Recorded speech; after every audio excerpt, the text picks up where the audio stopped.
We come now to the fourth visit, where I shall introduce you to your greatest asset, and with this introduction, the master key to success will be within your easy reach. I say this is your greatest asset because it is the fourth of the 17 success principles with which you may tap and draw upon the supreme power which created you and runs this entire universe. The name of this principle is applied faith, and I want you to remember it is not something I am bringing to you, but it is something you already possess, although you may not have made use of it in the past. And now let me tell you what applied faith is and what you can do with it. Applied faith is the mental attitude wherein you may clear your mind of all fears and doubts and direct it to the attainment of whatever you desire in life. In our first visit, I told you that you and I and every person were blessed with the privilege of complete control over but one thing, and that is the exclusive right to take possession of our own minds and direct them to the attainment of whatever we desire in life. Applied faith is a mental attitude we must cultivate and maintain before we can take complete possession of our minds.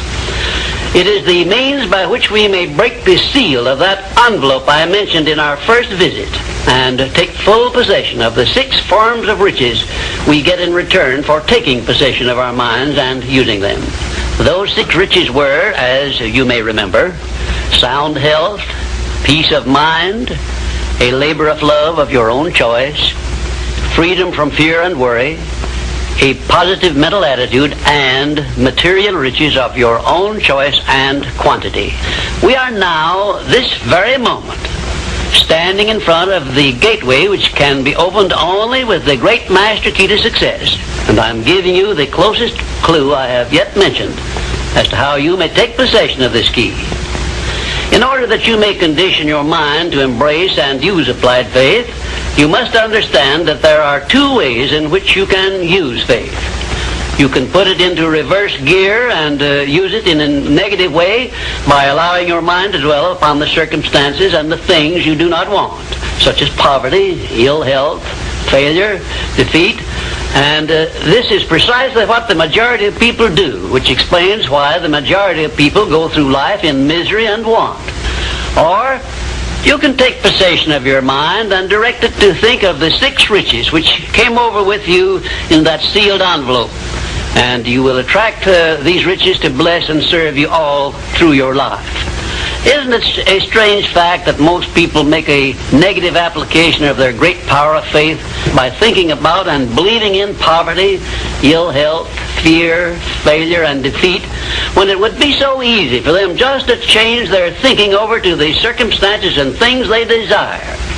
Now let me give you a description of the one thing which represents the main difference between a successful person and a failure. Please listen carefully and think for yourself as I speak, because failure to recognize the truth I am about to give you is the starting point of most failures.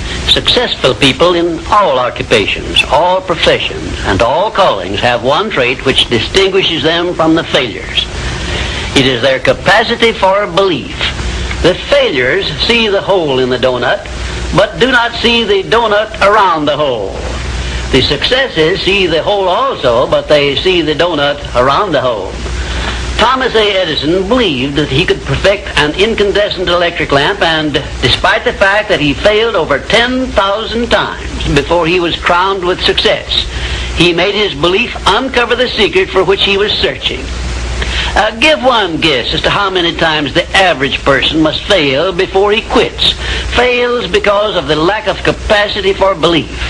How many times can you meet with defeat before you give up the ghost and quit? Henry Ford believed he could build a self-propelled vehicle which would take the place of the horse and buggy. And despite the ridicule of relatives and neighbors and the lack of finances, he transmuted his belief into an industrial empire which changed the entire American way of life. Mind you, Ford did this with very little education and no operating capital to begin with. Right here, let me ask you a question which may well change your entire life. You perhaps have an idea or a plan which would be useful to other people, but you have done nothing about it because you lack the self-confidence to give you a start. In other words, you are now where Henry Ford was before he built the first model of his world-famous automobile. Mr. Ford broke through that wall of fear, which may now be holding you back, and put his idea into operation by making use of the mastermind principle I mentioned in our second visit, through an alliance with his wife. Now, the question I wish to ask you is this. Why don't you form a mastermind alliance with someone and begin putting your ideas to work for you?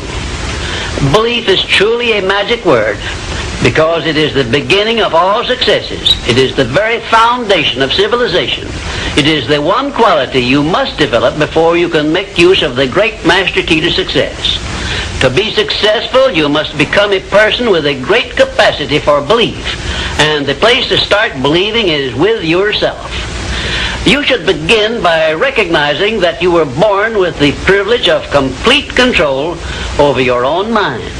You should also recognize that by the application of the master key to success, which I am passing on to you through these visits, you can take full possession of your mind and make it yield you whatever you demand in life.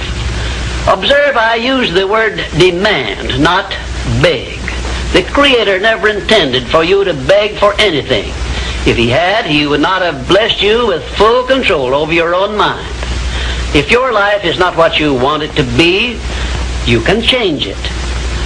As a matter of fact, you can do anything within reason that you desire to do if you embrace the principle of applied faith and keep it directed to the attainment of the things you want and off the things you do not want.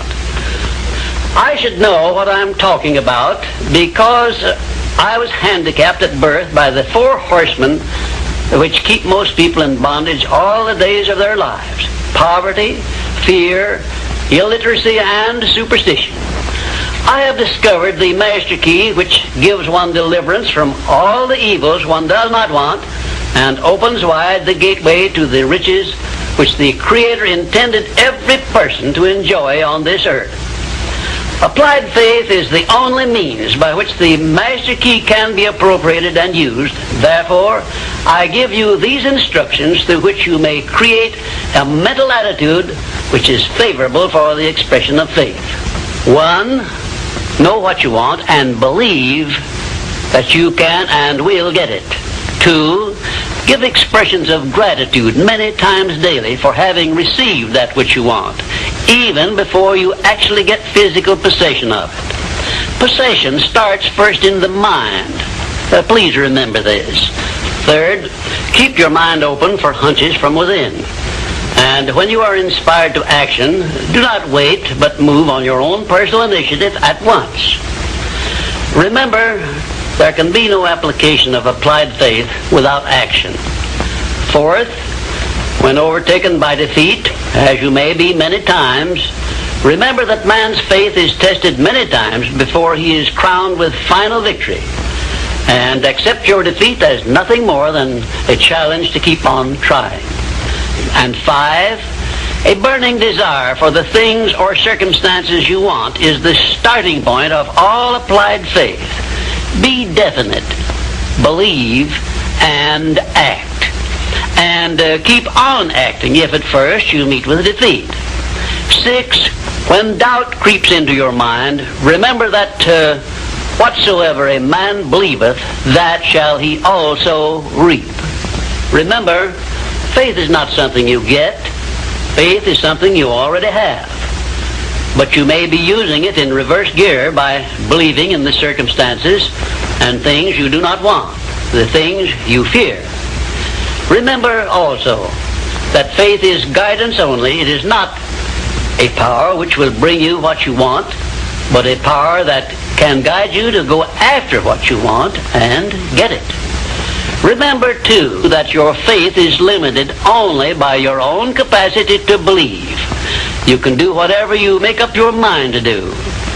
I believed I could give the world a practical philosophy of success which would free men and women from their fears and limitations. I stood firmly back of that belief through 20-odd years of effort. And so my belief give freedom to millions of people. Do the thing, said Emerson, and you shall have the power.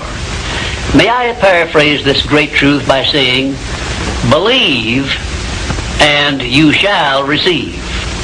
And now, until our next visit, will you please remember that your life is exactly what you make it by your own mental attitude.